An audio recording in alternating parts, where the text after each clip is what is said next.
see the truth, hear the people's cries. We're exposing all the lies. We know the truth shall set you free. We are Stinchfield'S Army.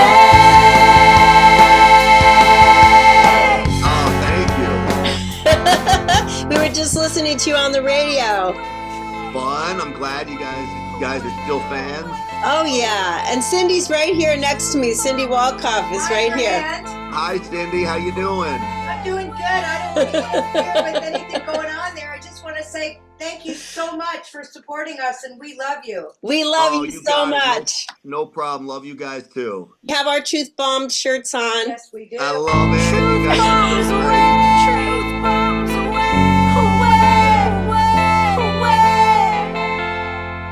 Okay, Awesome. So let's get started here. Okay. Well, first of all, we wanted to say congratulations for, not allowing your affinity to be lessened or alloyed, however you want to say it, for Tucker Carlson. What a difficult situation to be put in, but you did the right thing so you can sleep at night, right? Yeah, absolutely. And so, look, I don't do anything that I feel is wrong. So you live by that code and let the chips fall where they may. It's beautiful, and it will always go in your favor, no matter what happens. Yes, absolutely it will. And at the end of the day, you'll have a smile on your face, and you can literally sleep at night, which is great. So you just got back from New York, huh? So just got back from New York, had a great Thanksgiving there. Dealing with a liberal family is challenging at best, but I still love them very much. But, this is what's going on across the country. You've got people that have to go through life, and you've got to go through life, right? You can't be getting in fights with everybody, especially your family. So you find ways to deal with it. I tell people to be bold, to make sure that you're talking about these issues, especially at cocktail parties, especially with friends, especially at the water cooler at work. People that are uber supporters of the other side, though, I say don't waste your breath on them. If you're not going to have any chance of convincing them, they're not worth your time and energy. You will meet people that you will know you have a chance of convincing. The people that are interested in what you have to say, those are the people you should focus on. That's actually brilliant, because you can't change somebody's mind if you're fighting them, if you're pushing up against them. That's right. That's brilliant. That's brilliant. So tell us the story of how you came up with your army. Well, it goes back to my radio days. I was doing radio in Dallas, afternoon drive. There's a very famous sports radio station called The Ticket. Right. The Ticket in Dallas, Texas, was one of the first sports radio stations in the country to be really, really successful. They had a group called their P1s, which is their number one listeners, their fans. I would say you guys are part of our P1s on the Morning Answer, right, in Los Angeles. Okay. So P1s are dedicated listeners. What the Ticket did, and what I watched them do, was create a family amongst their listeners. That clearly it was not just their show, but it was their listeners' show as well. And they were a voice. And they would have events out in the public, and it was so powerful to see these groups of listeners come together, much like we have a town hall at Salem Radio in LA at AM 870. 1,000 people come and show up. So it taught me that it's more than just the show, that it's a movement, that when you're pushing a message, it's a movement about the people involved, and there's clearly strength in numbers. So Stinchfield's Army, to me, was about harnessing that movement, giving people a sense of belonging, and knowing that all of us together are far stronger than if we were separate. So that's really how Stinchfield's Army was created, and it works. I mean, That's beautiful, and it's legitimate, and it's sincere. I will tell you that much.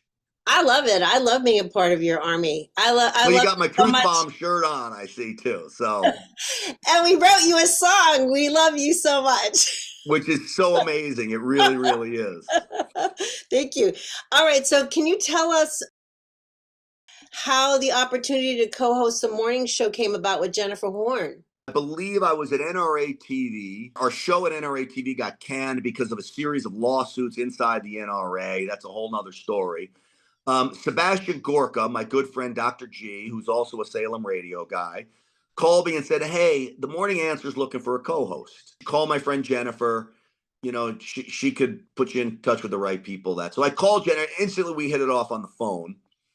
Programming director Chuck. You guys have the best chemistry. Oh, we really do. I mean, she's just an amazing talent and friend. I mean, she's like family now. So programming director Chuck said fill in. Well, we fill in the first show, and I said to myself, there's no way they don't give me this job. We have such great chemistry. We are so awesome together. I haven't really heard this in radio in a long time. Right. There's no way. Well, they're telling me we have somebody else. He's about to sign the contract. And I always thought to myself, they could tell me that. And there was somebody else. That ended up contractually. He couldn't get it done. He couldn't. But I always knew it wasn't going to happen. I knew it wasn't going to happen for them because it was meant to be for us to be together. Oh, absolutely. You play off each other so funny. Well, it was just one of my favorite things that you guys did was it's kind of silly, but my mom passed away last year and we had this whole thing with her. Like I didn't know what to do with her dentures, honestly. Yeah. Like, what do I do? And then right when I was like, what do I do with them? You guys were having the most hilarious conversation about dentures. And Jennifer was like, I think they're really great because like you don't really have to worry too much about brushing your teeth. And you're like, they're gross. Yeah, that's gross. Well, if you still have them, I would recommend you just throw them away. I hope you're not offended by that. Well, my dad wants me to keep them because they were like $40,000 in the 80s and there's all this gold in them. So well, go melt them down. Hey, our sponsor, Midas Gold, sponsor my podcast. GrantStinchfield.com, Grant Stinchfield. Midas Gold, the one-stop find, your ultimate in peace of mind. It's being a musician in liberal Hollywood. I think the way we first connected was you saw my "I Am a Trumper" video, right? Where I played like the 6 characters. Yeah, it was great. Yeah, that was the first time that we got a hold of each other, and I wanted to kind of get your viewpoint.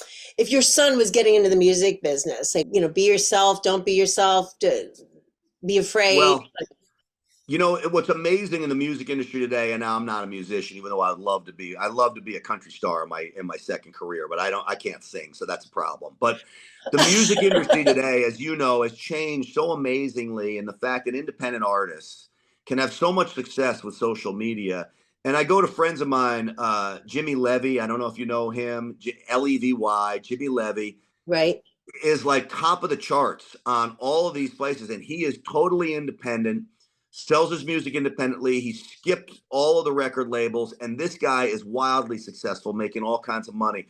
There's High Rez, the rapper. Jimmy and him used to work together. They've split and parted ways. But there is clearly a market for that kind of music. And you could still make a lot of money. The amount of money being made on social media today is crazy. And I've only just started to learn about this as I've built my following on places like Instagram and Twitter, the amount of money that you can make on those places. But I say to everyone, be true. Mike Garcia comes on our program, the congressman from Southern California. Sure. He was on my podcast as well, giving the GOP plan of how to win an election in a district that's set up against you. Only 29% of his voters are Republicans. He's got the mail-in ballot scheme in California that's rigged against him. You got ballot harvesting that is legal. The Democrats have perfected that art. Well, what Mike Garcia did was also perfect the art of ballot harvesting. He perfected the art of curing ballots, which means if someone's not sure about how the ballot, you get that from the county, and you go to the person's house. And you say, hey, well, how do you mean to vote? And you get an affidavit from them saying, I meant to vote this way. And then the ballot's counted. Well, he won by 300 votes his last time around, meaning in 2020. Wow. They cured over 700 ballots. He wouldn't have won if he wasn't playing that game. The other part of it is he has never bowed to the woke warriors. He has never said, I'm in a district with only 29% of Republicans. I'm just going to vote to impeach President Trump, and I'm going to try to appease the left. He has stayed true to who he is. And providing you're a sincere guy, providing you are a smart guy, providing you're not mean. Now, I'm on the radio. I'm a little meaner than I would be if I was a politician. But if providing you're not mean, be who you are. Right. And in the end, you can have success. Absolutely. And in that I am a Trumper video, I didn't make anybody wrong. I just said how much I love Trump and all the accomplishments that he had, done over the years. That's all I wanted people to know. I wasn't trying to make. I think if you're not really making somebody else wrong and you're just bringing out the good points, you're not going to get attacked. Yeah. Well, you'll still get attacked. I get attacked every day for just bringing out points and making good points. But I heard if you're not getting attacked, you're not doing anything. that's exactly right. Yeah, it means they fear you. They're coming after you. It means they fear you. If they're not coming after you, it means they don't care about you and they're not worried about you. Yeah, you're right over the mark. Yes. Every time they really start coming after you. That's correct. Right? Okay. What are the pros and cons of TV versus radio? TV, besides being able to wake up in your pajamas, right? Yeah, right, exactly. Well, now we run video for the morning answer, so you can watch us. Not a lot of people do. We don't really push Oh, I didn't know that. Okay, cool. So what I like about TV is you can look in someone's eyes. If I'm interviewing somebody, I can see if they're sincere or not. You can tell a lot by somebody's face. Sure. But it's very quick. My Newsmax show, my interviews were 4 minutes long, tops, when I was interviewing somebody. You got to get right to the point. It's very hard to get in depth into something. So everything always feels like it operated at the speed of light for me when I'm doing TV. Radio, you're allowed to breathe. You're allowed to be a little looser. You can joke a little more, and it's a lighter, more loose venue that allows it to breathe. That's beautiful.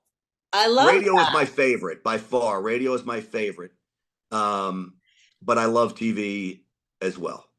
I love TV, it. You're great at both. Well, thank you. I get my message out far greater on TV than I do on the radio because we're only in Los Angeles on the radio.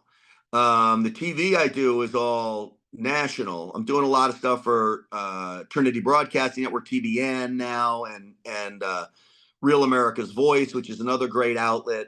Those outlets, and everyone can see your podcast. And my podcast, yes. And that has really taken off. We're top 50 almost consistently every week on Apple Podcasts for just starting with only 21, 22 episodes. Wow. That's pretty good. So, I flipped out one time. I saw you at a rally, a Trump rally on the billboard, like the big screen, like there were like 80,000, 100,000. Yeah. You were Trump loves you. Yeah, that's been an amazing experience. The president and I have developed a relationship. There's an old saying, it's who you know that gets you where you're going. It's not really the true saying. The true saying is who knows you. Who knows you?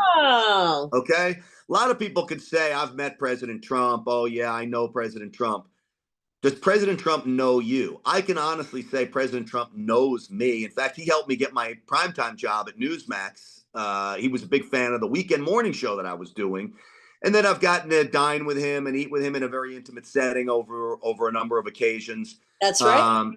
I think a lot of that stemmed from how hard I was fighting for him in the 2020 election and the days after the election. He ran the video. We were one of the first to report on what was going on in Georgia, the pulling the suitcases out from underneath the tables and what was going on, which I still never really gotten a legitimate answer from about all that. But he ran that story at his rally, and I didn't know he was going to do it. And I was sitting in my buddy's kitchen, and we were having a drink, and I heard my voice, or that voice, and I said, wait a second, that sounds like my voice. And sure enough, I look at the screen, and there's President Trump looking up at that big screen with my video on it. Well, I'll tell you what a surreal spit your drink out. I want to spit my drink out. Yeah, almost. Almost. Awesome. I love my vodka. I don't spit that vodka out. I don't waste it. That's awesome, Grant. Oh my God. That's really big time. It really is. You're such a big personality amongst all of my friends. And everybody knows who you are. All of them. and they love That's sweet of you to you know? say. I'm humbled by all of it. You know, I'll go through the airport and somebody says, "Oh, I love the show," or, "Thank you." And now I get, I get still Newsmax a lot, even though I'm not there anymore. But now I get, "Oh, you got the videos on Instagram," which is crazy to me as well. It's just it's That's a new right. media landscape that, I can be walking through an airport and people know me from Instagram. Do you get So stopped? I do. Yeah, I I do. bet. I bet that's so. No, you're out there. You're making waves. This is great. Okay, so now, do you think the requirement for actors and musicians with vaxxed, this whole vax thing is going to loosen up, or do you think that production companies are going to become either maybe more? Well, honestly, you'd probably know better than I would. I thought they were loosening up in California. Some of these vax requirements with I the think with they the are. actors I think they and are. Yeah. actresses. But I don't think it'll take anything to go back to the old way. Money's everything, though, and I think some of these movie places realize, you know what, we lost a lot of money during this pandemic, and um, you hope that they've realized and woken up, but boy, California is a big disappointment in many respects. They just blind liberal zombies are what I call them, and they just follow blindly with no regard for science. They want to talk about science. They don't look at the science. They Uh, look at control and power. That's all they're after. yeah. Yeah, I totally understand. Do you have any aspirations to write a book, Grant?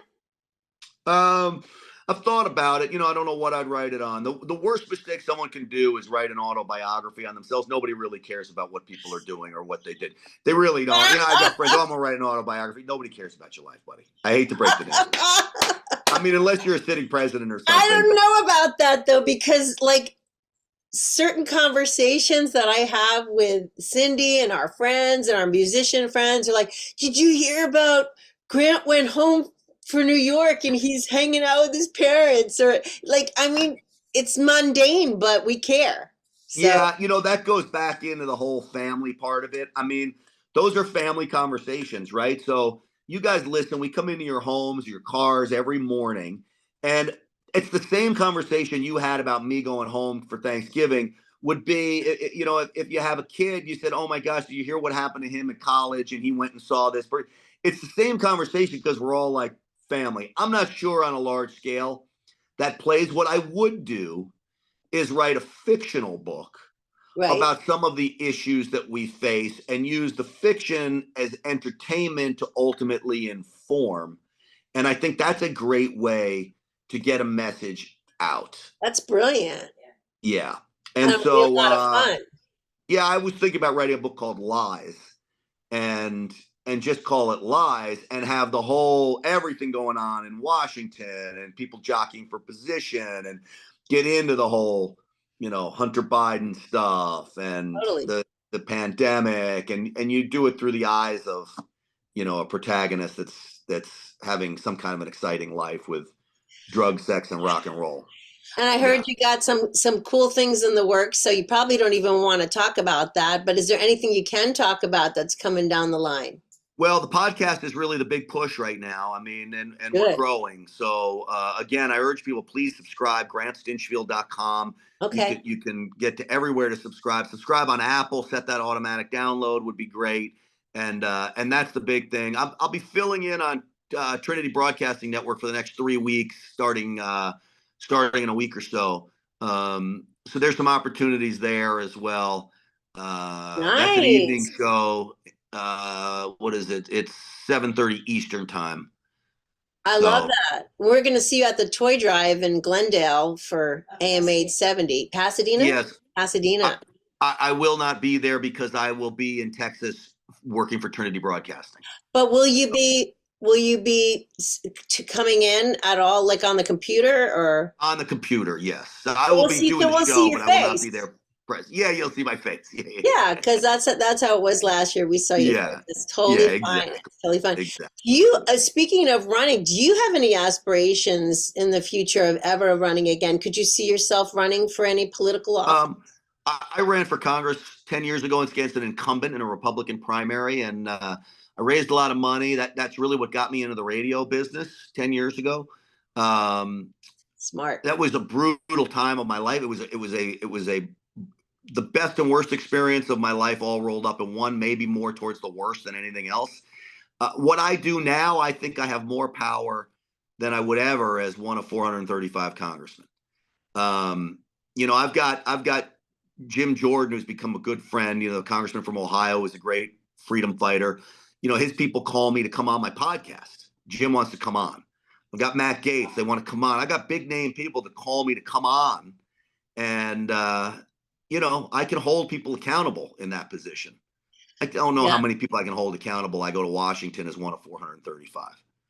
I think that's so brilliant. And you have a voice right now that's really being heard. And I think you should just keep moving in that direction because you're influencing a lot of people and giving a lot of people hope. So thanks for doing that for all of my friends. And we'll definitely send links to everybody go to Stinchfield.com during the holiday. Thank Get some you. of these t-shirts for your friends for the holiday. Yes. And we'll see you, at least we'll see your actual face at the toy drive December 9th. Yes. Yeah, but thank you so much for coming on, and my friends are going to absolutely eat this up. And is there anything else you wanted to say to all of your fans out there? No, I'm just so proud of you guys and you and your friend Cindy and everything that you've done to push freedom in a state like California where it's limited. And so just keep doing things like this.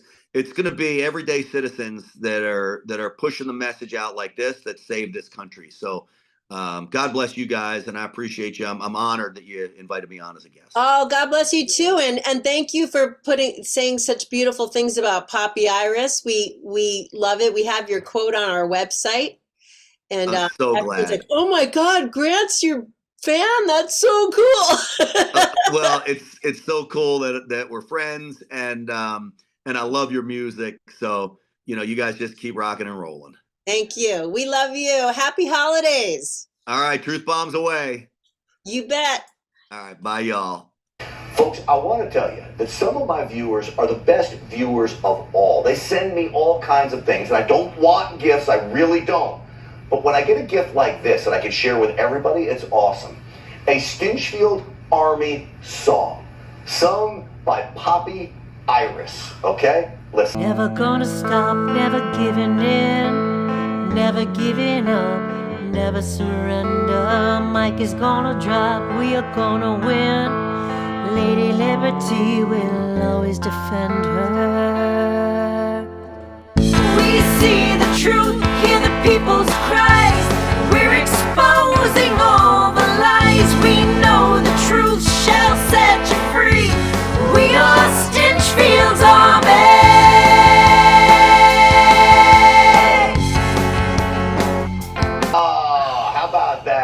Stinchfield'S Army, and I love all of you. Thanks so much for Poppy Iris for putting that together for us. Dee Dee, the lead singer there, amazing, amazing stuff. God bless every one of you. All of you members of Stinchfield'S Army, thank you. Go recruit yourself a new member. Hey, we're back here tomorrow night at 8 p.m.